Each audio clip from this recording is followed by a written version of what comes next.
पशुबलीचा वेदांतिक अर्थ इतका विकृत अर्थ आपण केला. आता एक धार्मिक ग्रंथ मी वाचतोय आणि या ग्रंथांमध्ये ज्या पद्धतीचा अर्थ आलेला आहे आपल्यापर्यंत तो कोणीही सांगत नाही. आपण ग्रंथ वाचतोय त्याला एक तर चुकीचं वाचलेलं असेल किंवा त्याचा वेदांतिक मूळ गोष्टीपासून वाचलेलं नसेल किंवा त्याचा विकृत अर्थ आपण करून त्या वास्तविक आणि साध्या नियमाला सुद्धा इतकं विकृत करून टाकलेलं आहे, ज्यामुळे आज आपल्याला पशुबलीचा वेदांतिक अर्थ वेदांताच्या मुख्य गोष्टीपासून समजून घ्यायचा आणि या पुस्तकापासून समजून घ्यायचं आहे की काय. अनेक जण मान्यता भ्रम अज्ञान परंपरा देत आहे आपल्याला. आपल्यावरती कोणी बलात्कारी निघतोय, कोणी मान्यतावान निघतोय, कोणी पाखंडी निघतोय आणि अशा धार्मिक परंपरेमध्ये जी वास्तविक अध्यात्म आहे आपण त्याच्यापासून देखील वंचित राहिलेलो आहे. यासाठी आपण आपला चॅनल सुरू करतो आणि ह्या चॅनलवर पूर्ण वास्तविक आणि वेदांतिक प्रत्येक गोष्टीचा अर्थ आपल्याला समजून घ्यायचा आहे. तर यासाठी सबस्क्राईब करून ठेवायचं आहे, चॅनल फॉलो करायचं आहे. आणि आत्ता आपण जो पशुबलीचा अर्थ आहे तो आपल्याला खूप सुंदर पद्धतीने वेदांतिक पद्धतीने समजून घ्यायचा आहे की अखेर पशुबली काय होती. पशुबली म्हणजे कोणत्या पशुला मारणं नव्हतंच, त्याचा एक वेगळा अर्थ होता, एक विधी तोलपर अर्थ होता. जसा धार्मिकमध्ये बुद्धत्वाचं जे ज्ञान आहे ते बुद्धत्वाचं आहे, जसं गीता एक परिपूर्ण आहे त्याच पद्धतीने पशुबलीसुद्धा आपल्या अज्ञानतेला मिटून स्वतःपर्यंत जाण्याचा एक उच्चतम मार्ग होता. पण आपण त्याला कशा पद्धतीने विकृत केलेलं आहे. आता विकृत न करता त्याचा जे वास्तविक अर्थ आहे किंवा काय या विधीचा अर्थ आहे तो आपण आजच्या ह्या व्हिडिओमध्ये समजून घेतोय. आज अनेकांना वाटतं की पशुबली म्हणजे एखाद्या प्राण्याची बली घेणं किंवा हा प्रश्न घेणं, पण नाही. आपण हा प्रश्न आधी ते विचारूया, जर प्राणी मारल्याने माणूस चांगला होत असेल तर जगात आजपर्यंत सर्व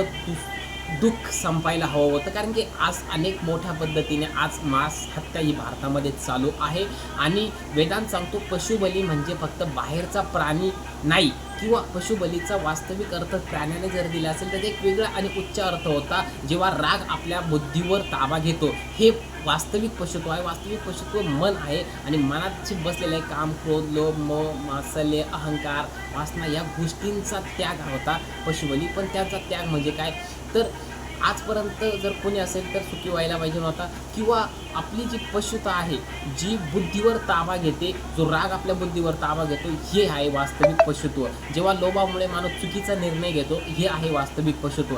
जेव्हा अहंकारामुळे सत्य दिसत नाही हे आहे वास्तविक पशुत्व.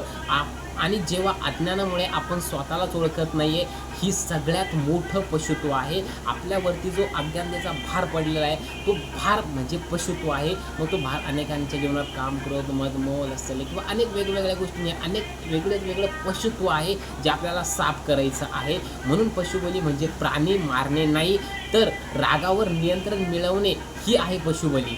लोभापेक्षा समाधान निवडणे ही आहे पशुबली किंवा यामध्ये अनेक गोष्टींचा अहंकारापेक्षा नम्रता निवडणे ही आहे पशुबली. अज्ञानापेक्षा समजूतदारपणा निवडणे ही आहे पशुबली. ही बळी दिल्यानंतर काही गमवावे लागत नाही, उलट मन शांत होते, नाती सुधारतात, विचार स्पष्ट होतात आणि जीवन अधिक आनंदी होतं.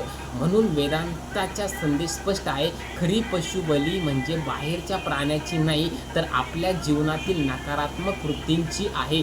जे काम, क्रोध, लोभ, मोह, मोह आहे, जी पशुता आहे, जी मी आपण बोलत असतो ती पशुताच आहे. ती पशुता म्हणजे आपलंच पशुता आपल्यावरती भार पडलेला आहे ही आहे पशुता.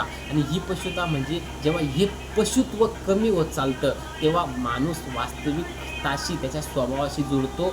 जे पशुत्व आपल्यावरती साफ होत चालतं तेव्हा आपण आपल्या मीशी जोडतो आणि ते मी म्हणजेच आहे ईश्वरी गुण.